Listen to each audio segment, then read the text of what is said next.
there, and welcome to our show, The Shit No One Tells You About Writing. I'm Bianca Murray, and I'm joined by Carly Waters and CeCe Lira from PS Literary Agency. Hi everyone, welcome back to another Books with Hooks, and today we have a special guest joining us. Carly, will you please introduce her?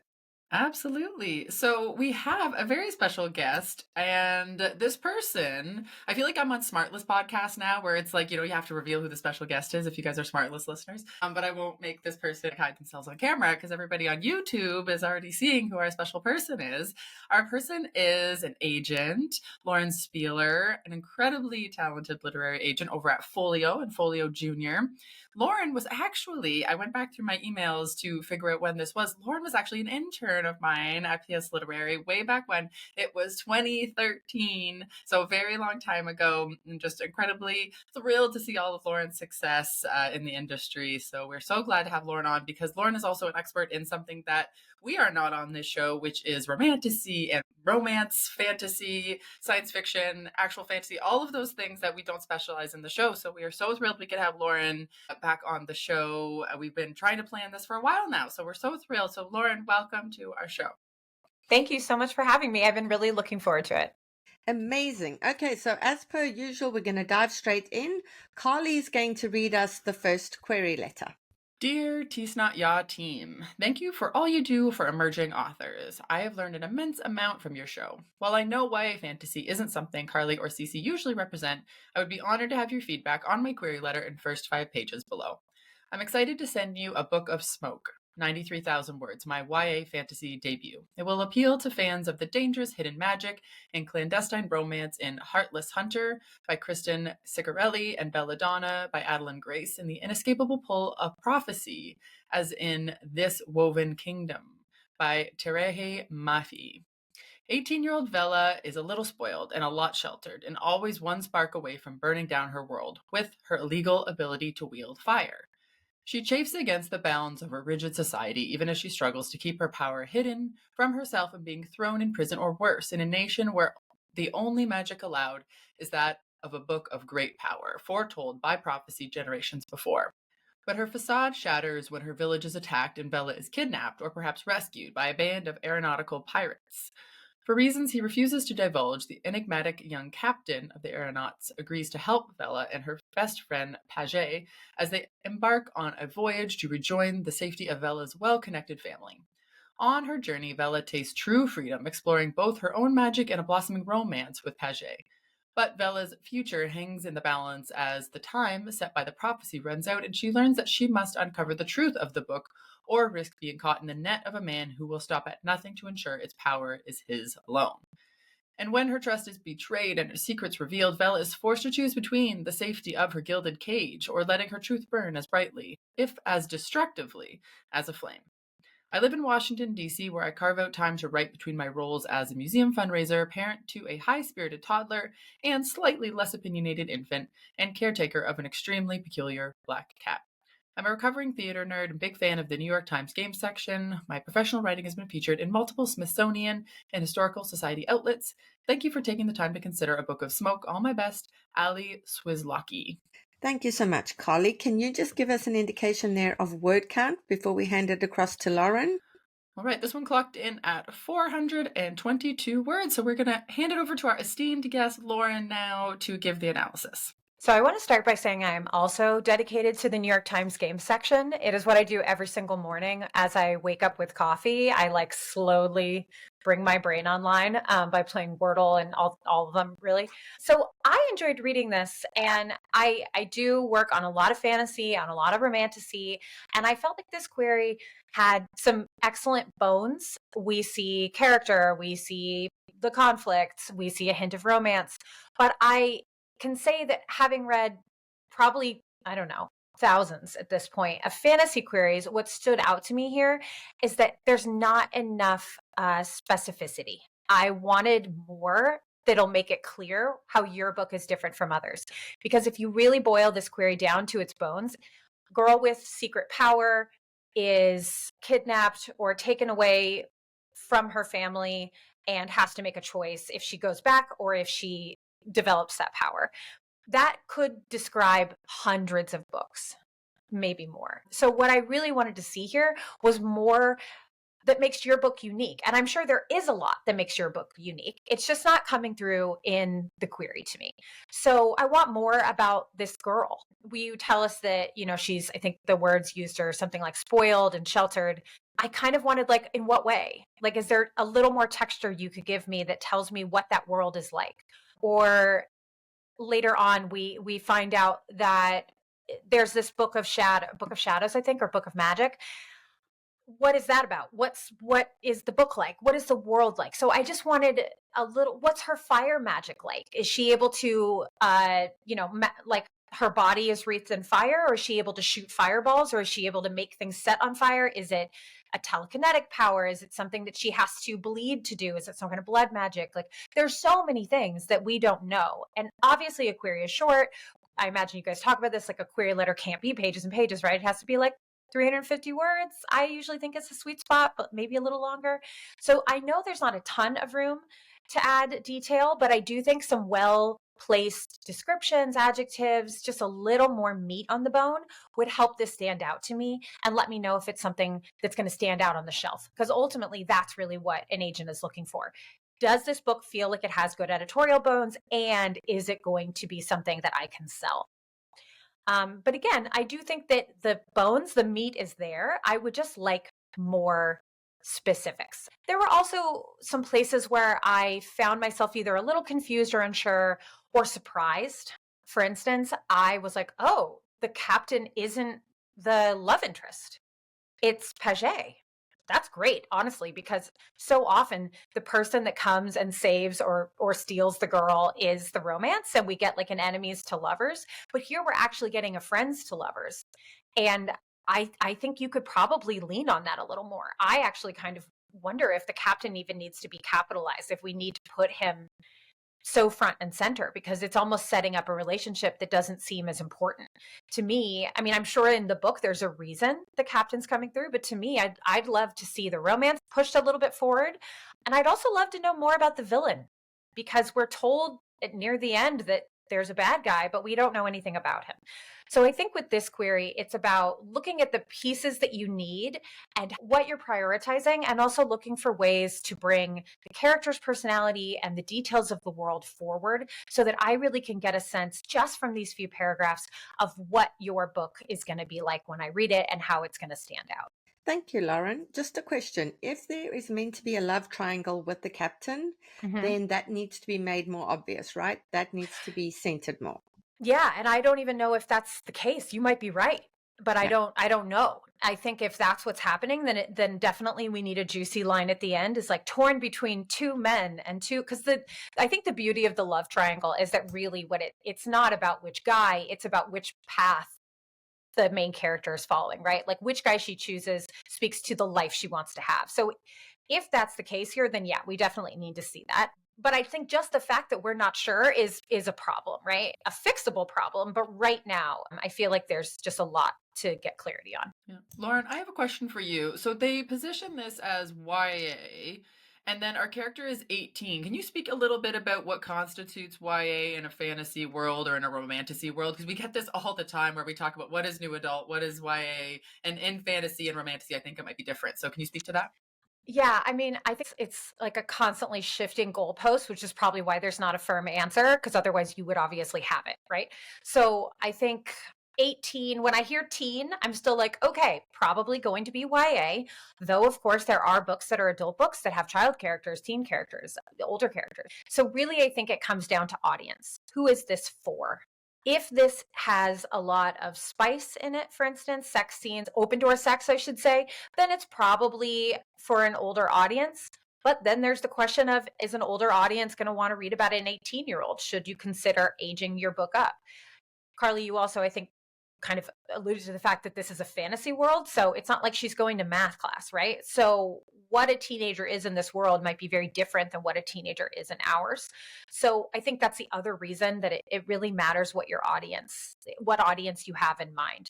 This premise could go either way. There's nothing that says this couldn't be adult or couldn't be YA. It's a girl with magic, right? Like it could go either way. So it's really going to come down to what the content is. And by that, I mean the sex scenes, if there are any, how the romance is handled, I should say. Is it handled in an age, like an age appropriate way for a teen reader, an underage reader? Or is it meant to be more titillating, whatever, and it's really for an older reader?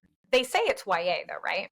Yeah, no, they say it's YA. And so when you are advising a client or, somebody who comes to you through the slush pile, would you kind of read the book and then do you ever suggest to people like, oh, we need to age this person down, or we need to age this person up, or we need to kind of reposition? Do you frequently have those conversations? I mean, with clients, it's occasionally it has to happen. Most of them already are sort of focused on audience. And so I don't find as often that I'm like, oh, this is a different category than you thought. But I will occasionally write back to querying writers and say it. And sometimes when I'm talking to clients about projects that are in development, we'll talk about, should I do this for YA? Should I do this for adult? And I think it's good to have those conversations before the book is written, or at least before all of it is written, because it really, again, I mean, to me, I think writing is about audience. Every piece of writing you do, whether you're sending a letter, writing an obituary, writing a book, like audience matters. And so I think having that audience in mind from the beginning is really important. That being said, the line between YA and adult is really blurry, especially with this new adult category that's sort of reemerging right now. So I don't think it's like, oh God, if you wrote it YA and it's adult, you're in a bad shape. I was going to say a ruder version of that. But I do think it's a good idea to keep those questions in mind early. Thank you, Lauren. Awesome, Lauren. Thank you. Carly, was there anything you wanted to add to that in terms of insights? Not particularly. The only thing I thought was the reason that Vela and the captain and Paget was capitalized, because they were bringing that over from like synopsis style. So that's kind of why I thought those might be capitalized. So I would probably just say, you don't need to do those names in all caps. And maybe there's a detail that can clarify. I mean, I don't know anything about this captain, but maybe there's a detail that we can hint at, like this isn't the love interest. Like maybe it's like the elderly captain or the, or maybe bring in Paget sooner. We're going to move to the pages, but like the crush is clear from the very beginning in the pages, which is great. I think there's a way to do that in the query as well. Yeah, that makes perfect sense. Yeah, and I love that this person called it My YA Fantasy Debut, because debut was such an electric word, and I really like that this person used the word debut in their query letter. I thought that was well done. But that's all my notes. Okay, CeCe, any thoughts? I had one thought that confused me. So we're saying that she is potentially rescued by this man. However, then we get a line that reads, they embark on a voyage to rejoin the safety of her well-connected family. Like, that makes no sense. And I'm sure it makes sense in the story, but like, it doesn't make sense in the query letter. Like, I get that she's at risk, right? She has to hide her power. She might be thrown in prison or worse. But then we hear she's kidnapped or perhaps rescued. And well, he rescues her by returning her to her original status quo. Like, that doesn't add up. So I would clarify that, because that felt a little confusing to me. I think the premise is really cool.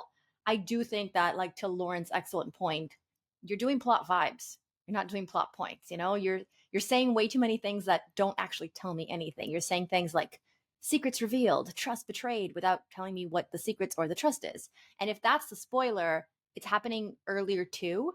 I do think that like future hangs in the balance. What does this prophecy have to do with anything? Because we do hear about the prophecy before hearing that the time is running out. But I didn't think the prophecy was connected to her. I was just very confused by the plot points. And I think that it's because you have a really big world and it's really hard to write a query letter with so many plot points, which we empathize with.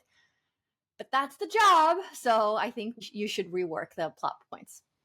Thank you. Okay, Carly, can you please summarize the pages for us? All right, so we start with our main character, Vela. She should have been asleep, but the town has an alarm going off, some sort of bells in the square. So she was not asleep at all. She's also really worried. She's like, okay, did this alarm mean somebody is coming for me? She's really scared. Her cat's kind of also up in arms a little bit. And then she hears some noises, and it's her friend, Paget, who is kind of coming up through the trellis into her bedroom so that they can talk. They haven't seen each other in a while. He got sent away on a job. So they're kind of like reconnecting. He's checking on her to make sure that she's okay. They kind of talk about some of the things that they're scared about and worried about. They talk about some family connections and, what's going on with each other's families, but we mostly get the vibe that Bella has this huge crush on Paget, and we don't fully understand, necessarily if he feels the same or what their kind of relationship is like, but we know there's a huge crush and romantic interest from Bella's side, and that's where we end. Thank you, Carly. Okay, Lauren, we're handing it across to you to tell us what you thought of the opening pages. I think that, again, there's a lot to work with, but there is also some room for improvement. I think it starts out a little thin and it gets stronger. My critique, I would say, with the beginning is that it kind of feels like we have like a start and then a stop and a start again. She hears the bell, but then she hears the voice, but then we talk about the bell. I was like, well, so what's waking her up? Like the bell or the fact that there's someone speaking in her bedroom? Also, I don't really know what the bell is about in the beginning, and so it doesn't pack much of a punch. I learn that it's dangerous, that the bell is a scary thing for world building reasons. It means someone is in trouble somewhere, and is it her? But I felt like we rushed the very beginning.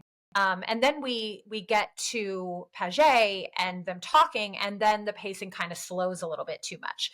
We get too much talking, too much backstory. So I feel like the elements in these pages are there, but they can be rebalanced. I really wanted to see the bell wake her up, for her to be afraid in her bed. Are they coming for me? What's happening outside? It's this excellent opportunity to give us a hint of the world. What is the bell? What is at stake for her? And then while she's already scared, she hears a movement in her bedroom and someone coming up the trellis. And now she's terrified because they're coming for her. And then, oof, ow, because it's Paget stumbling into her bedroom. And then we get the relax, and then the romance.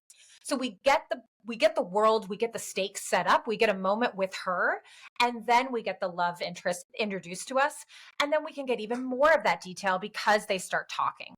And there's a lot in that. I mean, I thought once he comes on the scene, the tension in the existing pages, the tension really goes up because we get the sexual tension, but I think we can get plot tension first. And it'll make that romance feel even more interesting because we'll understand it in the context of their world. Awesome, Lauren. Thank you so much. CeCe, I'm going to hand it across to you now. So here's my note, just to add to this, because I agree with everything Lauren said. When they're talking, there's a line that reads, "Your family has suffered immensely." So this is the protagonist talking to Paget. Your family has suffered immensely ever since your pa. And then we get three like ... She paused, wanting to be sure her words came out right. "You are the bravest person I know. You must think me ridiculous to be so afraid." I really like that you didn't tell us what happened to Pa. Like, that's a curiosity seat. That's smart. It felt really natural in dialogue, right? That was really, really well done. And then he responds, "It's easier to be brave when the worst has already happened. Then there's nothing left to fear." Again, great dialogue, right? Like, all the applause. But this is an opportunity for deep interiority. So you should add a little bit, like 2 lines, maybe max, right? Like maybe 1 of her thinking about how. So we get that she thinks he's brave, but what about what she imagines she'd feel in his situation? We know from the query letter that she's sheltered. We know from the query letter that she has reasons to potentially be afraid if the worst happened, but that nothing actually bad has happened to her yet. So what is she projecting? What is she imagining? What is she assuming she'd feel? Like, just give us that deep interiority, because this is the stuff that really makes the reader's brain imprint with a protagonist.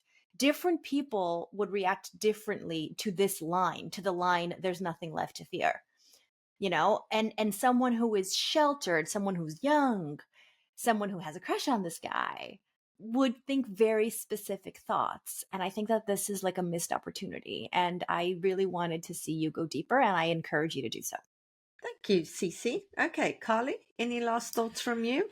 No, I agree with everything. The only thing I wanted to just emphasize was it did feel very like stop, start, stop, start. One example I have is on the opening pages. On the 3rd line was, Bella startled at the noise, heart pounding and skin on fire. And then when Paget comes into the room, he said, "Oh no, did I startle you?" And it was like, well, we know that she was startled. So we're like repeating this idea of startling. And that's just an example of like, okay, she's been startled. We know we don't need him to then say, "Did I startle you?" So that's just one example. But yes, I agree with everything that's been said. Wonderful. Thank you so much to all of you for those awesome insights. Let's go into our second query. CeCe, will you please read that for us? Absolutely. Dear Ms. Lyra, because of your interest in morally ambiguous characters in high concept novels, I am eager to present my high concept enemies to lovers adult dark romantasy. I See Death, 100,000 words. House of the Dragon meets Troy with Achilles reimagined as a woman and Briseis as a man in a fresh spin on Romeo and Juliet. It is perfect for fans of the romantic tension in Thea Guazon's The Hurricane Wars, the innovative retelling of a familiar myth like Danielle L. Jensen's A Fate Inked in Blood, and the gender-bent twist in Jasmine Ma's Blood of Hercules. Achilles can predict her own death seconds, weeks, months, and years in advance, making her undefeated in battle and the greatest warrior of all time.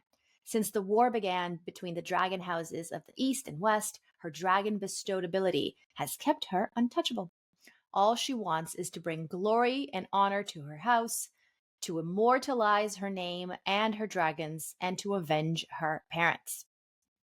When the dragon houses of the West sends their crown prince onto the battlefield, Achilles defeats him, and she flaunts his corpse over enemy armies.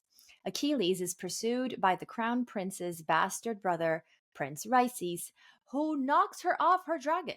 Injured, she discards her signature armor and helmet, stealing another off a dead foot soldier before they capture her. Achilles is given as a war prize to Prince Rhises, who does not recognize her. Achilles must bide her time and keep her identity hidden in order to survive. She makes plans to kill the prince, and if she can, the new crown princess, in order to win the war, avenge her parents, and bring glory to her house. Eventually, Achilles and Rhises' mutual hatred turns into something far more dangerous as they grow closer while the war rages on between their families. Achilles begins to question the war, her own hand in it, and soon they must both decide between revenge, family, victory, survival, or love. I was born in northern Sweden, think Arctic Circle, to Sami and Tornedalian family. My short fiction story on my diaspora was published by Europeana in 2024. I am currently in my last semester of a BFA in comparative literature and creative writing, living in Stockholm. This is a standalone with series potential. Thank you in advance for your time and consideration. Sincerely, Angelina Fors. Thank you, CeCe. What was the word count there? The writer was very lovely and told us 382 words. Amazing. Thank you so much. Okay, we're now handing it across to Lauren. It's funny. I feel like I almost have the opposite feedback on this query and these pages than I did on the last one. This one is all plot points, not enough vibes. This almost read like a synopsis or a summary rather than a pitch. I think they go into a little too much detail. This book is pitched as a romantasy, but we see almost none of that. I do think the word romantasy, without reading the book, it's hard to know, but I would say a romantasy to me implies that the romance is integral to the fantasy, to the plot, and that we're going to see romance throughout. It is driving the plot, whereas a romantic fantasy might be a fantasy that has a romance as a B plot. So this query is sort of walking that line. The comps, the way the story is set up, suggests romantasy. We have the Hurricane Wars as a comp. We have Romeo and Juliet as a comp. But the query, the actual pitch itself, has so much setup and so little dedicated to the actual relationship that I found myself being like, is this just like a romance within like a more traditional fantasy? So that's really a question for the author. But I do think that regardless of the answer, this book is spending too much time on the setup and not enough time on what happens once the characters get together.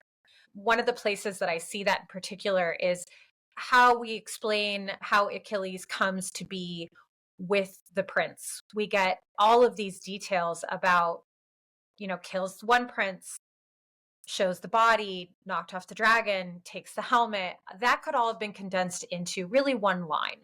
And I actually included what an example of that line could be if you guys wanted me to read it. But I really think it could be something as simple as, she goes into battle and kills a prince, but is taken prisoner and has to disguise herself as as a soldier in order not to be discovered. Something quick that just gets us to the point, which is that now she's in enemy hands and she's been given as a gift. I think if we can do that kind of work throughout the query, if we can kind of condense, get to the point a little bit more, then more time can be spent on the meat of the book, which, taking her at her word, is a romantasy.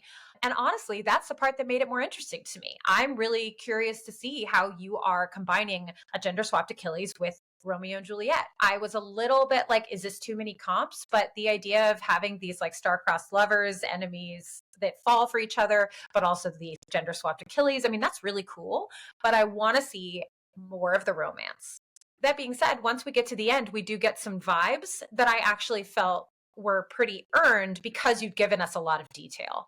But still, like I do think there's maybe a little too much detail on the setup and not quite enough on the meat of the book and how these characters are going to fall in love with one another and what that's going to look like. Thank you, Lauren. Okay, CeCe, handing it across to you. Okay, so I have 2 minor notes and then 1 big picture note. You should cut the clause that has seconds, weeks, months, and years in advance. That's just detail we don't need to know in the query letter. Very important to know in the story, and we appreciate that, but we just don't need it in the query letter. Extra words, cut. It'll give you more time to focus on the stuff that you need to focus on. You're also repeating bring glory and honor to her house, immortalize her name and her dragons, and avenge her parents twice. You do not need this twice. To that point of the motivation, I kind of wanted the motivation to be a little bit more specific. Like, I don't know what bring glory means. I don't know what avenge her parents means. I don't know what immortalize her name means. And it makes me worried that the motivation isn't compelling enough. 9 times out of 10, when I see this, it's not that the motivation in the story isn't working. It's just translating that into a query letter, which again, as we say all the time, and we say this because it's true, it's really hard to do. And then I guess my bigger picture note about the story is we are introduced to the fact that she has this ability to predict her own death. Very interesting. But like, it doesn't come into play in the story, in the plot, right? Like, I love that she had to disguise as a foot soldier, and because she was wearing a different helmet, she's captured. I agree with Lauren that you don't need to specify that in the query letter. Just say she's captured and then they don't know who she is. But I love that. That's a great detail because hiding one person's identity can make for a really interesting POV. And I also think it's interesting that she starts to like question her own role in the war and fall in love with this guy who's like an enemy. Like, all these things are interesting, but where does her power affect the plot later? Like, that's not there, and I think it needs to be there, or else you're doing something which is like teasing us with this ability, and the ability, it doesn't come into play. And I'm like, well, I wanted the ability to come into play because I'm curious about the ability now, and that makes your world extra cool and extra unique. So I think that should be specified in some way, and because I'm saying you could cut more things, you'll have extra words to do that. I talk about this with my clients a lot, actually. Like, you need to deliver on the promise of the premise. I say it to them. I should like tattoo it on my forehead. But I think CeCe's exactly right. Like, we're told that she has this ability to predict her death, and we're told that there's a romance and she has to make choices. So to me, it's like, well, where's the moment where she finds out that the man she's in love with is going to kill her? Or like, if she's with him, she will die. Or if she doesn't save him, she will die. Or like, whatever it is. But like, that piece has to come back. And honestly, I don't say this very often, but like, that, I feel like that's not even in my opinion. That is a fact. Like, it must matter in this book if you are going to deliver on your own premise. Okay, now I want to know what all of us should have tattooed on our foreheads. The line we're always saying.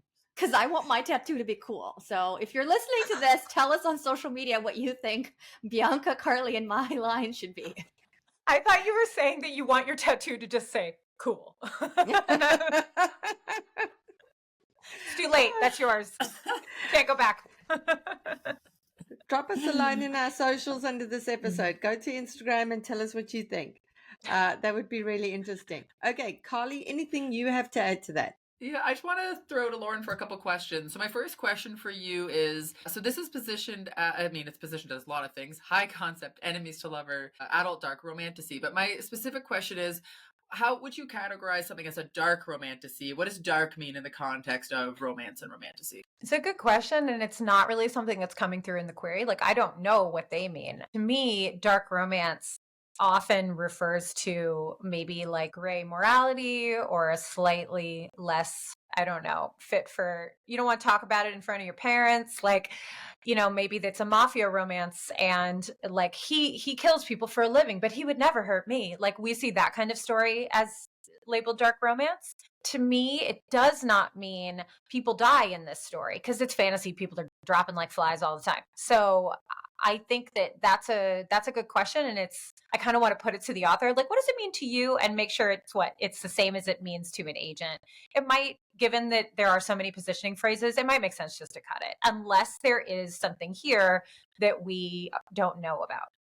Yeah, that's kind of what I was thinking. I'm like, and I don't know these comps very well, so I didn't know if through the comps they were kind of explaining, oh, these are also kind of dark comps. But I was kind of thinking, because it's a lot of like taglines, as I said, high concept, enemies to lovers, adult dark romance. But I agree with you. When I see dark, to me, it means something that is morally gray. I agree with you. Yeah, and I wonder if they're trying to sort of, what they're trying to get at is the idea that this isn't like a romance. Like, it's got some heavier themes.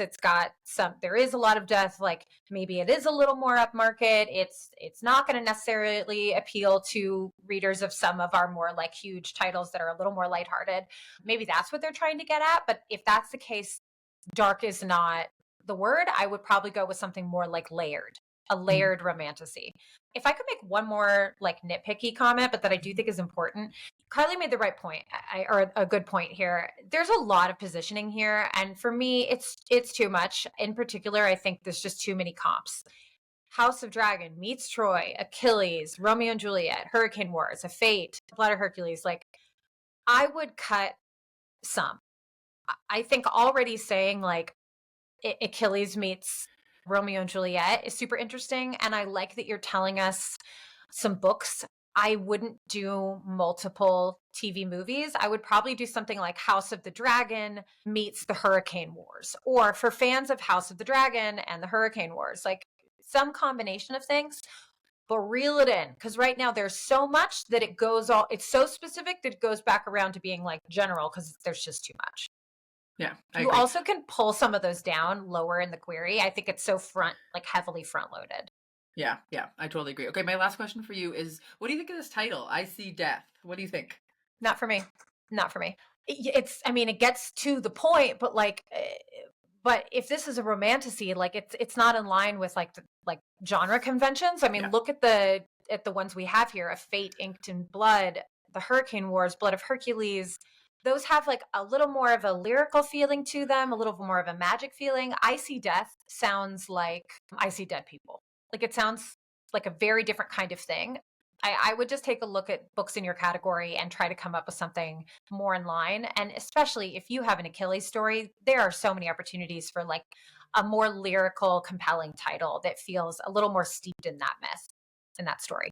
I agree. All right. I like prodded Lauren to like answer the way that I would have answered, but thank you for answering my question. Yeah. So I See Death, definitely.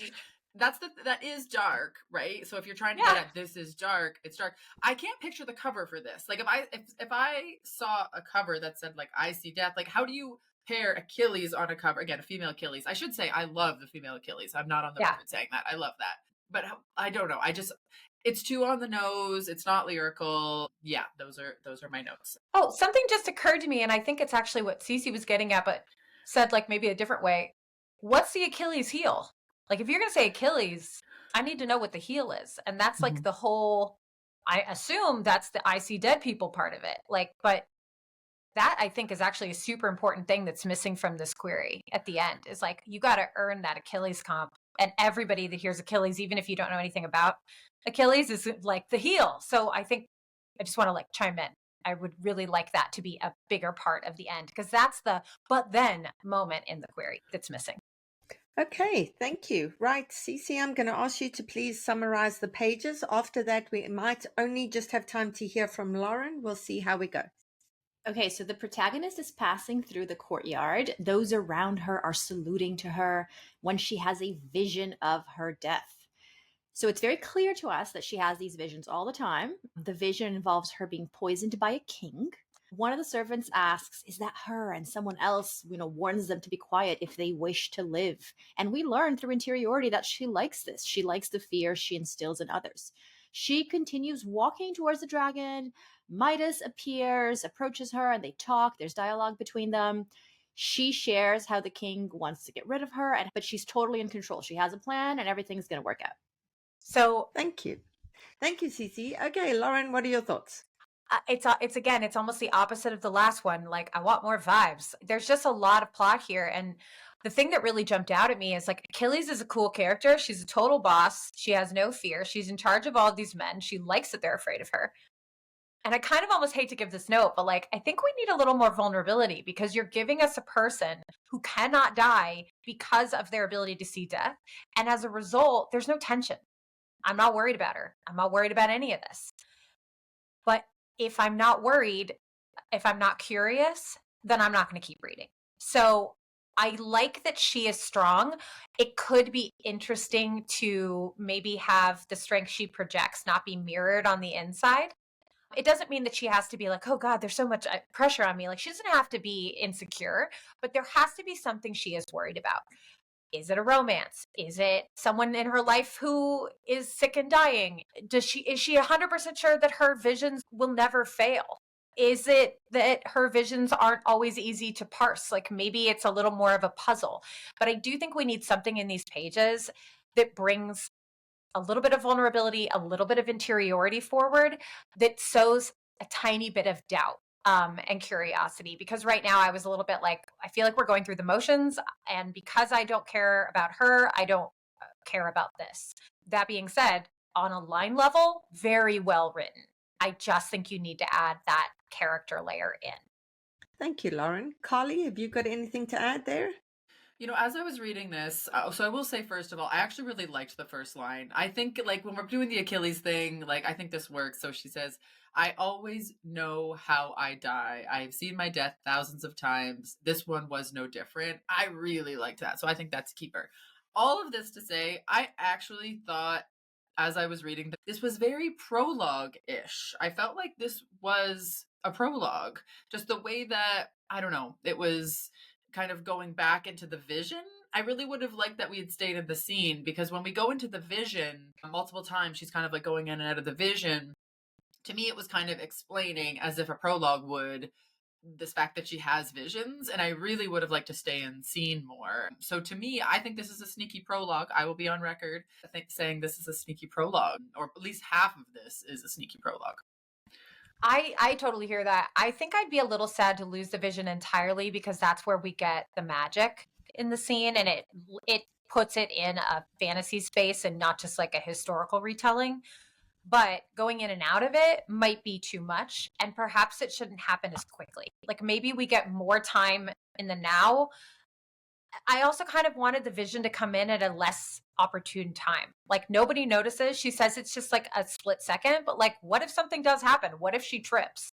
And then now she has, maybe that is the vulnerability we get to see, is like, she doesn't control when the visions happen. So I'm with Carly that I do think going in and out of it might not be working, but I think perhaps one solution could be saving it a little bit later and then using it more. Use that plot point to create conflict. Awesome, Lauren. Thank you. CeCe, anything that you want to add before we wrap up? I don't think you're starting in the right place. So, as a woman, I love how confident the protagonist is throughout the entire scene. But as a reader, that means I'm not curious. So, to Lauren's excellent point, yes, you need vulnerability. And the way to achieve that, and think of this as a story hack, a good first scene always includes disruption, which necessarily causes a major shift in the protagonist's active emotions. Active emotions, people, not just emotions. And there's no disruption here. Therefore, her active emotions are not activated or shifted. I thought the vision would be the disruption, but she treats this as the most mundane thing in the world, which means there's no disruption, no surprise, no shift. So in storytelling, you must have that surprise. And yes, it varies depending on the genre, but you must have it in the first scene. Having a protagonist that's fully in control prevents that. And there is a way to marry these two things. You can have her be confident and in control and still have the disruption with the active emotions. Today is actually March 20th. So I'm covering this extensively in my all new class, Starting It Right, how to begin your story in the right place and in the right way. So there's a lot to cover, and this is really, really important in storytelling. So you must think of those active emotions and that disruption when you're starting. Thank you, CeCe. Thanks to everyone. Lauren, could you please let our listeners know if you are open to submissions, where they might find you? Yeah, I am open to submissions. They can find me on Query Manager. For the link to my Query Manager, please check out either my Twitter, which is at Lauren Spieller, or the Folio website. You can find my full wish list on Publishers Marketplace on my member page. I am really looking forward to hearing from people because I've been close to queries for a while. So come and find me.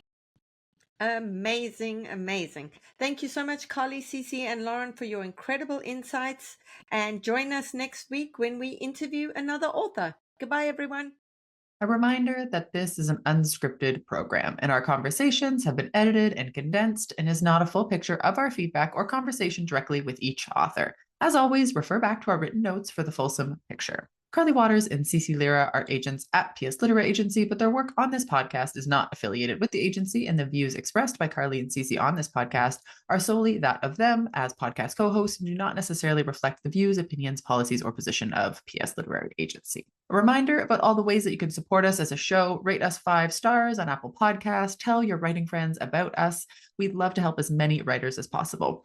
And follow us on our Substack newsletter. Get our stacked newsletter on a weekly basis, bonus videos, articles, essays, advice, and more. You can find it at theshitaboutwriting.substack.com. That's theshitaboutwriting.substack.com. And that's it for today's episode. I hope you'll join us for next week's show. In the meantime, keep at it. Remember, it just takes one yes.